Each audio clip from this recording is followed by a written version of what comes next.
नमस्कार,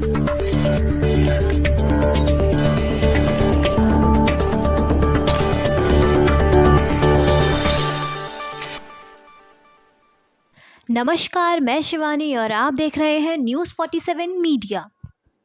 अगले साल यूपी में विधानसभा चुनाव होने हैं। इसको लेकर हर पार्टी सक्रिय हो गई है। हालांकि इस बीच कांग्रेस नेता राहुल गांधी उत्तर प्रदेश से दूर नजर आ रहे हैं। सोशल मीडिया पोस्ट छोड़ दें तो अमेठी से लोकसभा चुनाव हारने के बाद वह केवल एक बार यूपी आए। उनका आखिरी दौरा 3 अक्टूबर 2020 को था। तब वह अपनी बहन प्रियंका गांधी के साथ हाथरस गैंगरेप कांड में पीड़िता के परिजनों से मिलने के लिए आए थे। अब इन्हीं सब मुद्दों को बीजेपी राहुल के खिलाफ चुनावी मुद्दा बनाएगी। बीजेपी सूत्रों की माने तो 5 पॉइंट्स में राहुल और कांग्रेस को चुनाव से पहले घेरने की तैयारी है। तो चलिए जानते हैं। अमेठी हारने के बाद वापस नहीं आए। 2019 के लोकसभा चुनाव में स्मृति ईरानी के हाथों अमेठी में मिली हार के बाद से राहुल गांधी ने यूपी से दूरी बना ली। राहुल आखिरी बार अमेठी 10 जुलाई को पहुंचे थे, लेकिन उसके बाद कभी नहीं आए। केरल के वायनाड से वह लोकसभा चुनाव जीते और वहीं पर उन्होंने डेरा भी डाल लिया। पिछले 3 साल में हर 3-4 महीने में राहुल गांधी वायनाड तो जाते रहे, लेकिन अमेठी की तरफ उन्होंने मुड़कर भी नहीं देखा। अब बीजेपी इसे राहुल गांधी और कांग्रेस के खिलाफ चुनावी मुद्दा बनाने की तैयारी में है। बीजेपी नेताओं का कहना है कि जो व्यक्ति एक चुनाव हारने के बाद अपने लोगों को भूल सकता है, वो किस मुंह से यूपी के विकास की बात करेगा। चेन्नई में राहुल गांधी ने उत्तर भारतीयों को लेकर कमेंट किया था। इस पर काफी विवाद हुआ था। मार्च 2019 में चेन्नई के स्टेला मैरिस कॉलेज फॉर वुमेन के संवाद कार्यक्रम में राहुल गांधी ने उत्तर भारतीयों पर कमेंट किया था। एक सवाल के जवाब में कहा था, अगर आप बिहार या उत्तर प्रदेश जाएंगे और वहां की महिलाओं के साथ जैसा व्यवहार होता है उसे देखेंगे तो आप हैरान रह जाएंगे। इसके कई सांस्कृतिक कारण हैं। तमिलनाडु उन राज्यों में शामिल है जहां महिलाओं के साथ बेहतर व्यवहार किया जाता है।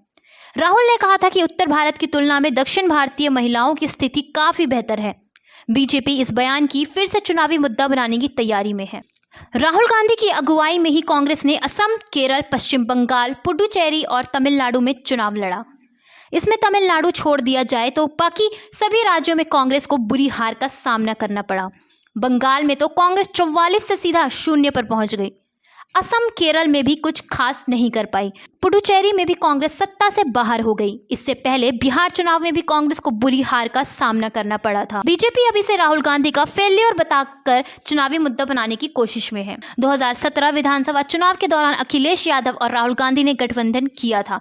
समाजवादी पार्टी की सरकार रहने के दौरान 2017 के विधानसभा चुनाव में राहुल गांधी और अखिलेश यादव ने एक साथ मिलकर बीजेपी के खिलाफ चुनाव लड़ा, लेकिन बुरी तरह से हार मिली। बीजेपी फिर से दोनों के बीच हुई गठबंधन को याद दिलाकर चुनाव में लोगों के बीच जाने की तैयारी कर रही है। राहुल गांधी की बजाय यूपी की कमान अब प्रियंका गांधी ने संभाल ली है। राहुल की यूपी से दूरी का एक और बड़ा कारण है कि यहां कांग्रेस बेहद कमजोर हो गई है। एक जमाने में कांग्रेस यूपी की सियासत की सबसे मजबूत कड़ी हुआ करती थी, लेकिन पिछले 30 वर्षों से सबसे कमजोर कड़ी बनी हुई है।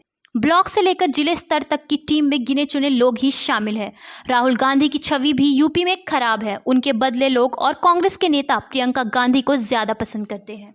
यूपी से राहुल की दूरी पर बीजेपी ने तंज कसा है। प्रदेश भाजपा प्रवक्ता राकेश त्रिपाठी ने कहा, राहुल गांधी जिस तरीके से पराजित हुए हैं वो अब अपने आप को यूपी को मुंह दिखाने लायक नहीं समझ रहे हैं।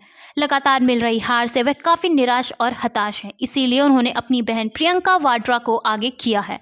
प्रियंका गांधी वाड्रा यहां से उत्तर प्रदेश की कठिन चुनौती को फेस करें, क्योंकि वह खुद उत्तर प्रदेश की कठिन चुनौती को फेस करने में असफल पाए, इसीलिए उन्होंने बहन को आगे किया है।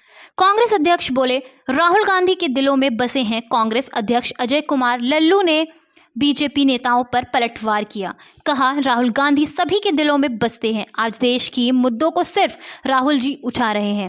भाजपा के नेता राहुल गांधी के सवालों का जवाब देने से घबराते हैं। राहुल गांधी के नेतृत्व में हम सभी लगातार यूपी में सक्रिय हैं। आज के लिए बस इतना ही। ऐसे ही चीज़ों को जानने के लिए जुड़े रहिए हमसे। धन्यवाद।